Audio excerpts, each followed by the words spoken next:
12ஆம் வகுப்பு கணிதம் பயிற்சி 9.2ல் வினா எண் 1. கீழ்காணும் தொகையீடுகளை கூட்டலின் எல்லைகளாக காண்க அப்படின்னு சொல்லி 2 சப்டிவிஷன் கொடுத்துருக்காங்க. சப்டிவிஷன் 1 எடுத்துக்கிறோம். Integral 0 to 1 5x + 4 into dx. இங்கே f of x equal to இந்த கணக்கை பொறுத்த வரைக்கும் f of xங்கிறது 5x + 4. அதே போல் a bன்னு 2 மதிப்பு இருக்கு இல்லையா? aங்கிறது என்னன்னா கீழ் எல்லை, a equal to 0, b equal to மேல் எல்லை, b யோட மதிப்பு 1. இந்த ரெண்டுத்தையும் எழுதியாச்சு. இப்போ இந்த ஃபார்முலாவில் அப்போ நம்ம அப்ளை பண்ண போகிறோம். Integral a to b f of x dxன்னு இருக்கு இல்லையா? அந்த இடத்துல இன்டகரல் 0 to 1 கணக்கில் என்ன கொடுத்துருக்காங்க? 5x + 4 dx equal to அப்படியே அந்த ஃபார்முலாவில் என்ன இருக்கோ அப்படியே limit n tends to infinity b minus a. b minus a னா 1 minus 0. 1 minus 0 by n. Sigma ஆரோட வேல்யூ 1லேருந்து ஆரம்பித்து n வரைக்கும் f of 0. b minus a அப்படின்னா b minus a 1 minus 0 1 minus 0 into r by n. இதுதான் கணக்கில் கொடுத்துருக்கிறது.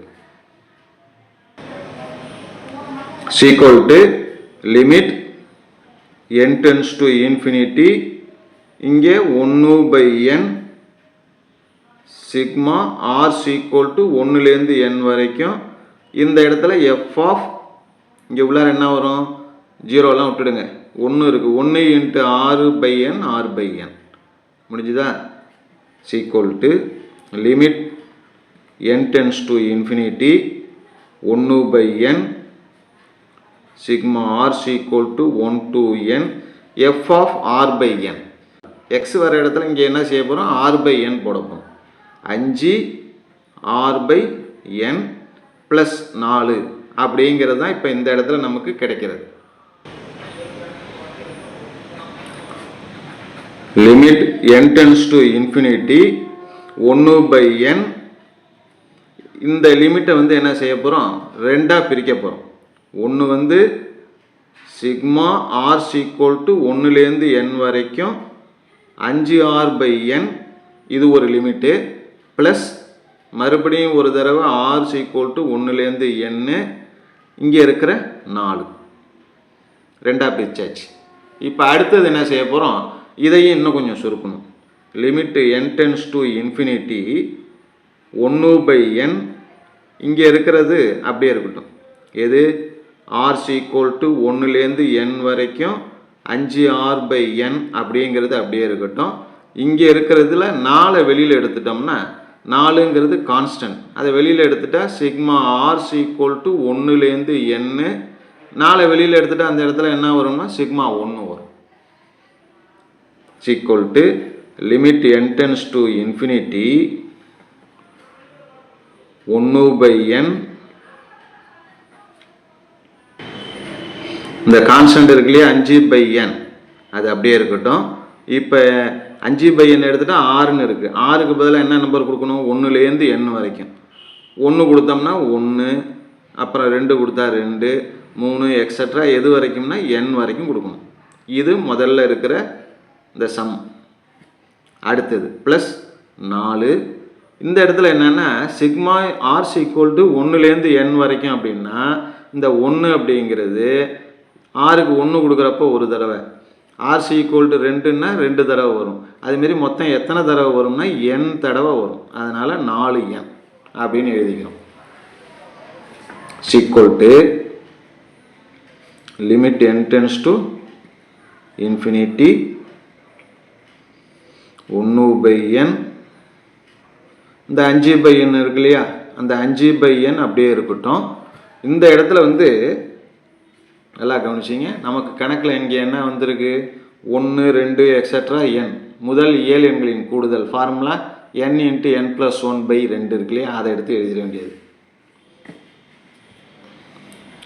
n into n plus 1 by 2 இந்த இடத்துல ப்ளஸ் என்ன இருக்குது, 4n இருக்குது. Equal to limit n tends to infinity 1/n 5/2 இந்த 2 இந்த n கேன்சல் ஆகிடும். மிச்சம் என்ன இருக்கும், n+1 மட்டும் இருக்கும். Plus 4n. அடுத்தது என்ன செய்கிறோம், வெளியில் இருக்கிற எண்ணை உள்ளார கொண்டு போவோம். Limit n tends to infinity இந்த பை எண்ணை உள்ளார கொண்டு போனால் 5/2 ப்ராக்கெட்டில் என்ன வரும், இந்த எண்ணை உள்ளார கொண்டு போகிறப்போ வகுத்தலில் வரும் இல்லையா, n/n 1 ப்ளஸ் இந்த இடத்துல 1/n இது முடிஞ்சுது. ப்ளஸ் இந்த எண்ணெய் இங்கே கொண்டு போகிறப்போ பை n வரும், என்ன அடிபட்டு போயிடும், மீதி என்ன இருக்கும்னா 4 மட்டும்தான் இருக்கும். இந்த இடத்துல தான் நம்ம என்ன செய்ய போகிறோம்னா லிமிட் n-க்கு பதிலாக இன்ஃபினிட்டின்னு கொடுக்க போகிறோம். 5/2 உள்ளார 1 ப்ளஸ் 1/n-க்கு பதிலாக என்னென்னா இன்ஃபினிட்டின்னு கொடுக்க போகிறோம். ப்ளஸ் 4 1/∞ மதிப்பு 0, அதனால் வெறும் 1 மட்டும்தான் வரும். 5/2 ப்ளஸ் 4 1 ப்ளஸ் 0வில் 0 விட்டுடும், 1 மட்டும் எடுத்துப்போம். 5/2 × 1 5/2 ப்ளஸ் 4 இந்த ரெண்டுத்தையும் சுருக்கணும்னா நமக்கு ஆன்சர், தேவையான ஆன்சர். மீசியமை 2 எடுத்துப்போம். குறுக்க பெருக்கணும்னா 5 ப்ளஸ் 2 8 ஈக்குவல் டு 5 8 13 13/2 அப்படிங்கிறது தான் நமக்கு தேவையான ஆன்சர். ஓகே.